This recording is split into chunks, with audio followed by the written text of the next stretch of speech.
Thank you for coming out here with me. For some reason, some people get suspicious when I ask them to come to the middle of nowhere with me in the dead of the night. You know, stargazing is a strange overlap in the Venn diagram between nerdy and romantic. And you know that's me to a T. Here. Budge over. I'm gonna put the blanket down. Make yourself cozy. As cozy as you can be on the ground anyway.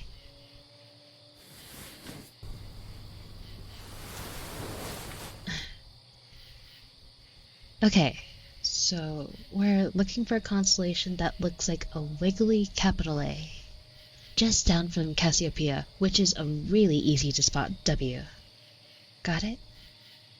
The top of the A is kind of bending towards Cassiopeia. It's supposed to look like a little guy in a pointy hat. That's Perseus. All the meteors will appear to be radiating out from there. Ah, Perseus.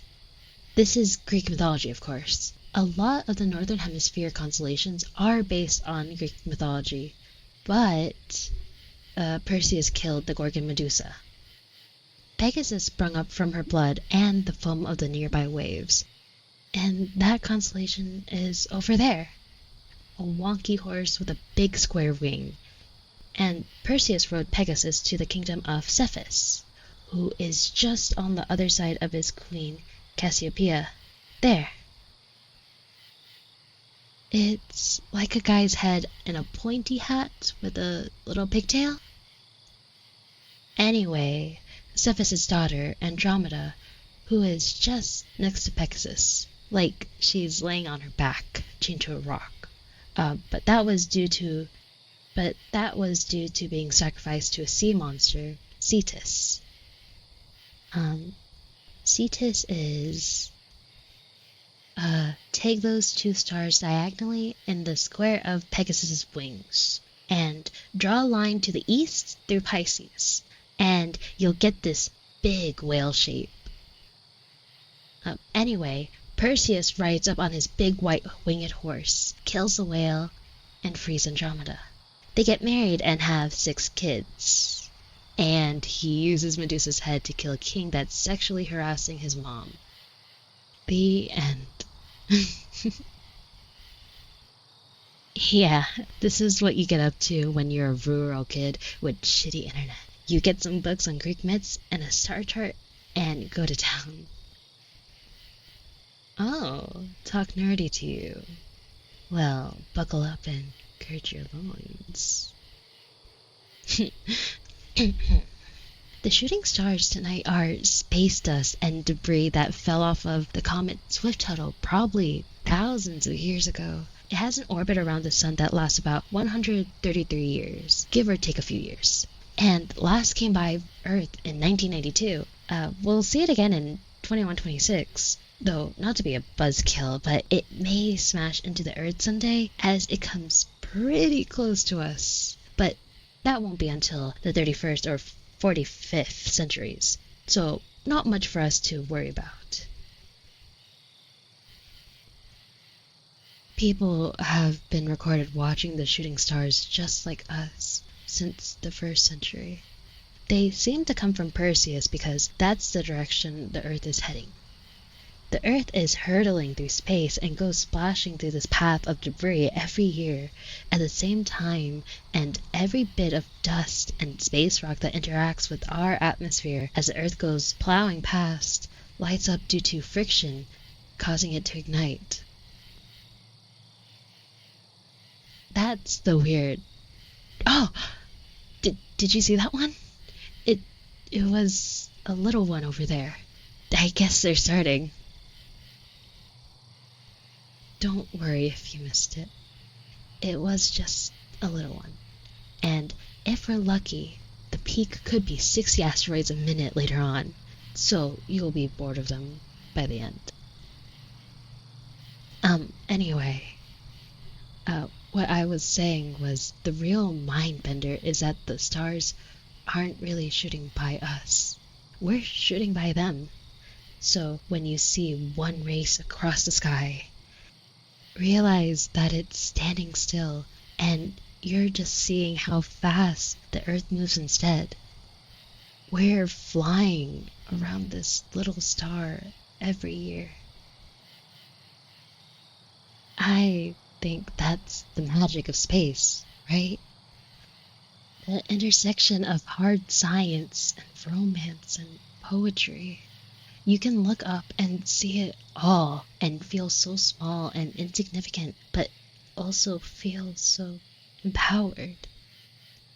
We're on this little rock, whirling around an insignificant star in the void of space, and maybe the 6 billion of us and all the planets and animals and bacteria are really the only life that exists in a massive galaxy, in a massive universe, and that hopefully inspires us to feel like we're all unique and important, and so is our little planet. But in Perseus alone, in that one little section of sky, there are 7 stars we've detected planets around. There are at least 4 galaxies, full of thousands more stars, and more planets, and more chances that somewhere out there, there's someone looking up at a little smudge in the sky of our unremarkable star or our spiral galaxy and looking right back at us. We'll never know then. If they fired a powerful laser directly at us, it would take hundreds or thousands or millions of years for that light to arrive. We're time traveling when we look up. We don't see things as they exist now, but as they existed when photons flew out of their star centuries and millennia ago. I think sometimes it helps to look up and think that there's someone looking back. Gives you perspective for something. I don't think it makes life any less precious. Even if there are a billion other planets and a million with life, there's still so much void in between. But I know if I could, I would want to send a message in a bottle to them, like the Voyager messages, and tell them hello. But you ever get that feeling looking around at people here on Earth too? Like you'll pass someone in the street or see someone going about their day through their apartment window and suddenly realize they have a whole life you'll never know. That's just as sad and weird and joyful as yours. I think the word for that is sonder. We're our own little insignificant planets, but every once in a while, here on Earth, we can bump into each other and say hello and intertwine our lives and learn parts of each other's stories. I'm so glad I bumped my planet into yours. No, don't make it dirty. I'm just trying to be poetic. Oh, anyways, it's so weird to think about us being strangers, about me not knowing about you and your life and your fears and dreams and values. But it would have been so easy to just let a moment pass and not connect. We have to reach out through the void. We have to look up and say, I see you, and I want to know more. I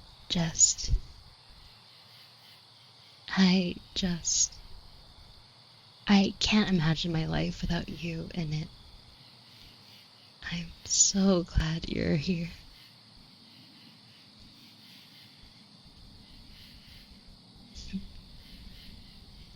Oh, that was a good one. You saw it? God, it was halfway across the sky.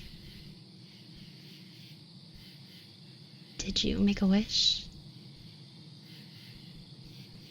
Hey, I may be a science nerd, but like I said, I am a romantic too. And wishes are important, and you're supposed to wish on shooting stars. And this is gonna be like a total wish bonanza. We're gonna get like 100 tonight. So make a wish stockpile. You're gonna... Whoa! That one broke up and went in 2 directions. You got your wish in? Good.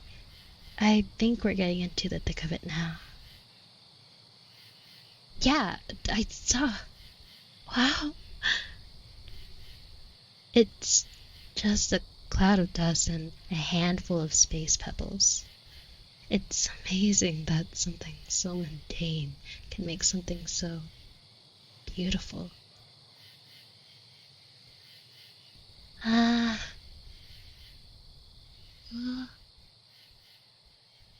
so pretty.